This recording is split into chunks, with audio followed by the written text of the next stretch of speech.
Hello everyone, welcome to my mini blog. তো আজকে আরও একটা ভিডিও নিয়ে তোমাদের সামনে চলে এসেছি। তো আজকে যে দিনটা তোমাদের সাথে শেয়ার করব সেই দিনটা কিন্তু আমার খুবই ভালো কেটেছিল, কারণ আমি অনেক দিন পর আমার ছোটবেলা বন্ধুদের সাথে দেখা করতে যাচ্ছিলাম। তো যাদের সাথে আগে দেখা না হলে মন খারাপ হতো, তাদের সাথে নাকি এখন বছর কেটে যায়, দেখা হয় না। তো অনেকদিন পর এরকম একটা দিনে আমরা দেখা করেছিলাম।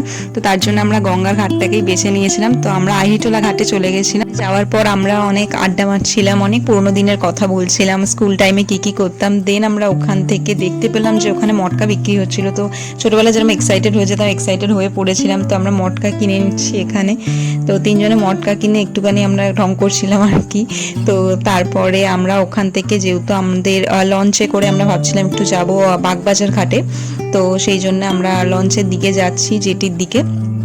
তো ওখান থেকে আমরা টিকিট কেটে, এই যে দেখো লঞ্চে উঠে গেছে। আমরা ভুল লঞ্চে উঠে গেছিলাম, বন্ধুদের সাথে থাকা মানে কিছু তো একটা গন্ডগোল হবেই।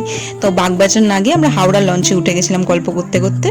তো ভালোই হয়েছে, হাওড়া ব্রিজ দেখতে দেখতে আমরা চলে গেলাম হাওড়া মেট্রোতে। আমরা এর আগে কোনোদিনও তিনজনেই আমরা চড়িনি হাওড়া মেট্রো। তো সেদিনকার আমরা ফার্স্ট উঠলাম হাওড়া মেট্রোতে। দেখো মেট্রোটা খুবই সুন্দর করেছে, খুবই সুন্দর ডিজাইন করা, আঁকা। আর মেট্রো স্টেশনটা খুবই সুন্দর ছিল। আর আমরা তো ওখানে মানে কিছু বুঝতেই পারছিলাম না যে কোন দিকে যাব। তো আমরা জিজ্ঞাসা করছিলাম, জিজ্ঞাসা করে করে গেছিলাম আর কি।